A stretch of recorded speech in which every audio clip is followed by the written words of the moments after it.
In 1940, a letter was sent home from Alan Aveyard's school asking his parents if they would prefer Alan to go to Linton Camp rather than be evacuated to private billets, and Alan's parents agreed to this.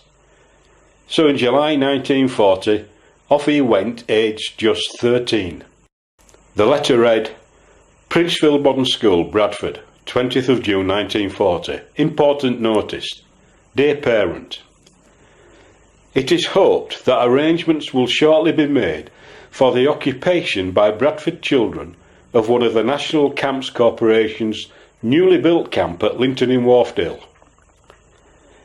These camps are at present intended for the use of evacuation purposes, but children could be sent there as soon as arrangements could be completed, even if evacuation had not yet been ordered. I wish to find out as soon as possible the names and addresses of boys and girls at this school whose parents would be ready to allow them to go to this camp. Generally, the children accepted will be senior children, but children in the primary schools who have reached the age of 10 may be accepted if there is sufficient accommodation.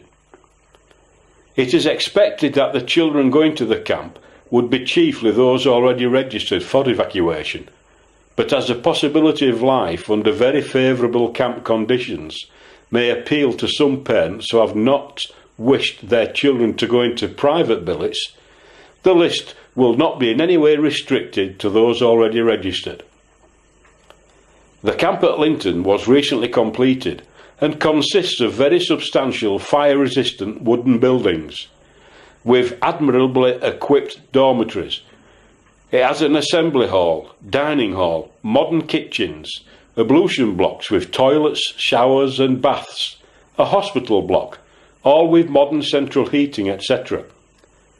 There will be adequate classroom accommodation and of course the exceptional conditions for outdoor work given by Wharfdale.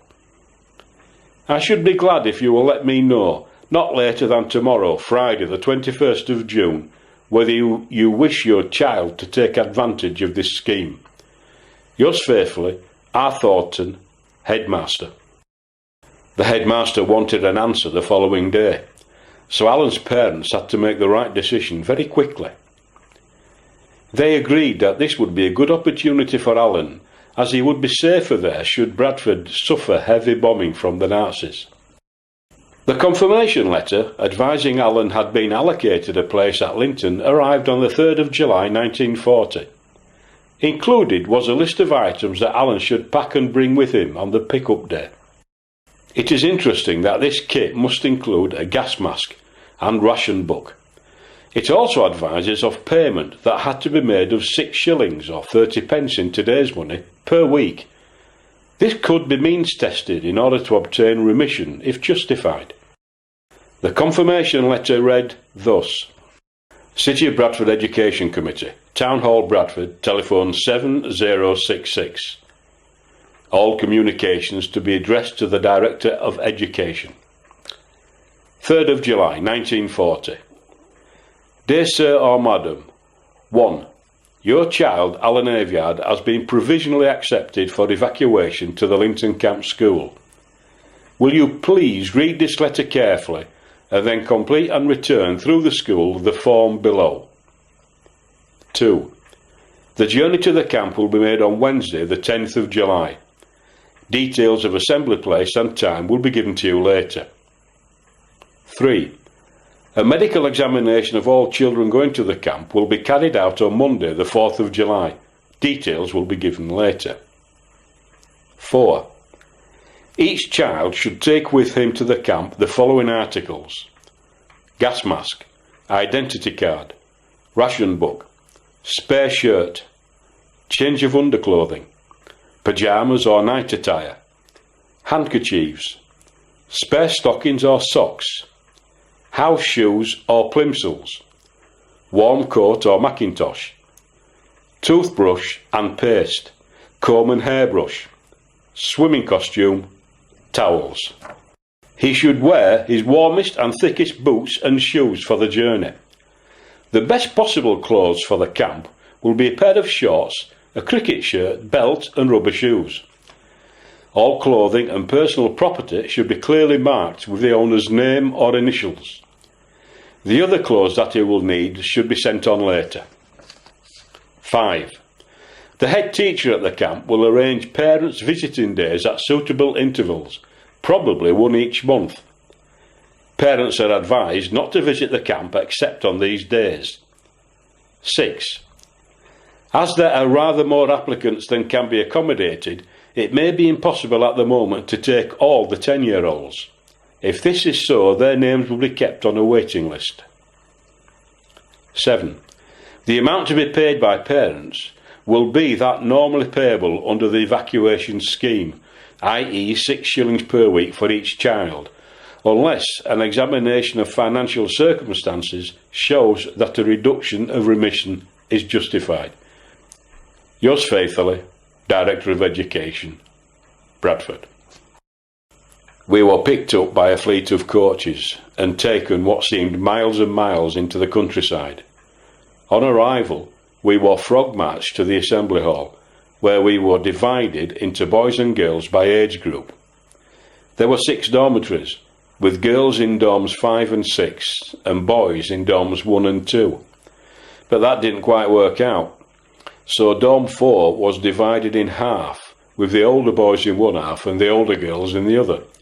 Of course, you have to remember in those days we started work at 14, so the older ones were just 12 or 13 years old. For those of us used to living at home and going to school daily, this boarding school life was like nothing we'd ever known before. It was a good life, with lessons, of course, but also lots of recreation both in school and, for example, visiting the cinema at Grassington. In summer we went swimming, but there were no school swimming baths, so we had to go down to the river near the Iron Bridge at Linton Falls, where the girls got changed behind the wall of an old sheepfold and the boys got changed on the riverbank. A swimming pool was built at the camp when it was taken over fully by Bradford Corporation and used as a special residential school, but that was to come later. As an older boy, I was a prefect, and over the time there we gradually took over some responsibilities from the teachers, such as ringing the handbell in the morning to wake up the dormitories, and supervising the other children to make sure they carried out their morning and evening ablutions in the washrooms. We also attended the telephone in the evenings in case there was a red alert.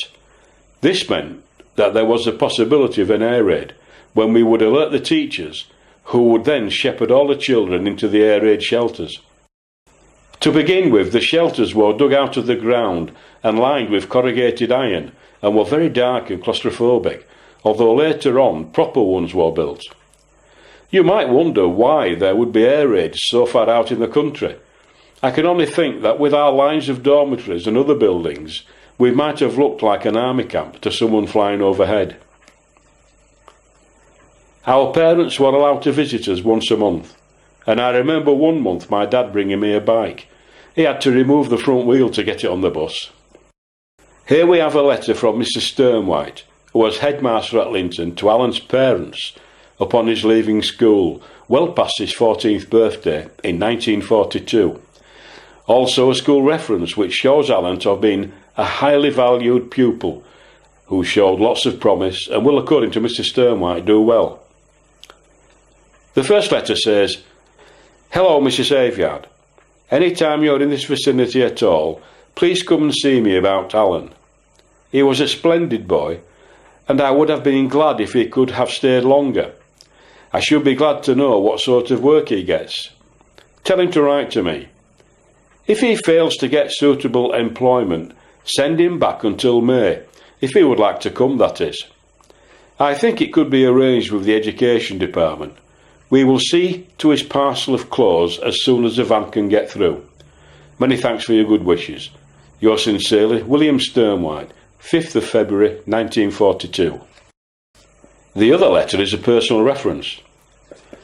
Alan Aveyard of Schoolmoor Lane, Bradford, was a pupil at this school from the 10th of July 1940 to the 1st of February 1942. During all of that time, his work and conduct here were very satisfactory indeed. He was in Form 3A, the highest form, and his progress was quite satisfactory. I can speak in the highest terms of his character. He was always willing, tidy and keen in his work. He took an active part in all school activities, was a school prefect and a member of the football and cricket teams. He should do very well indeed. Signed, William Stern White, 5th of February 1942. Unusually, I stayed on at Linton well past my 14th birthday.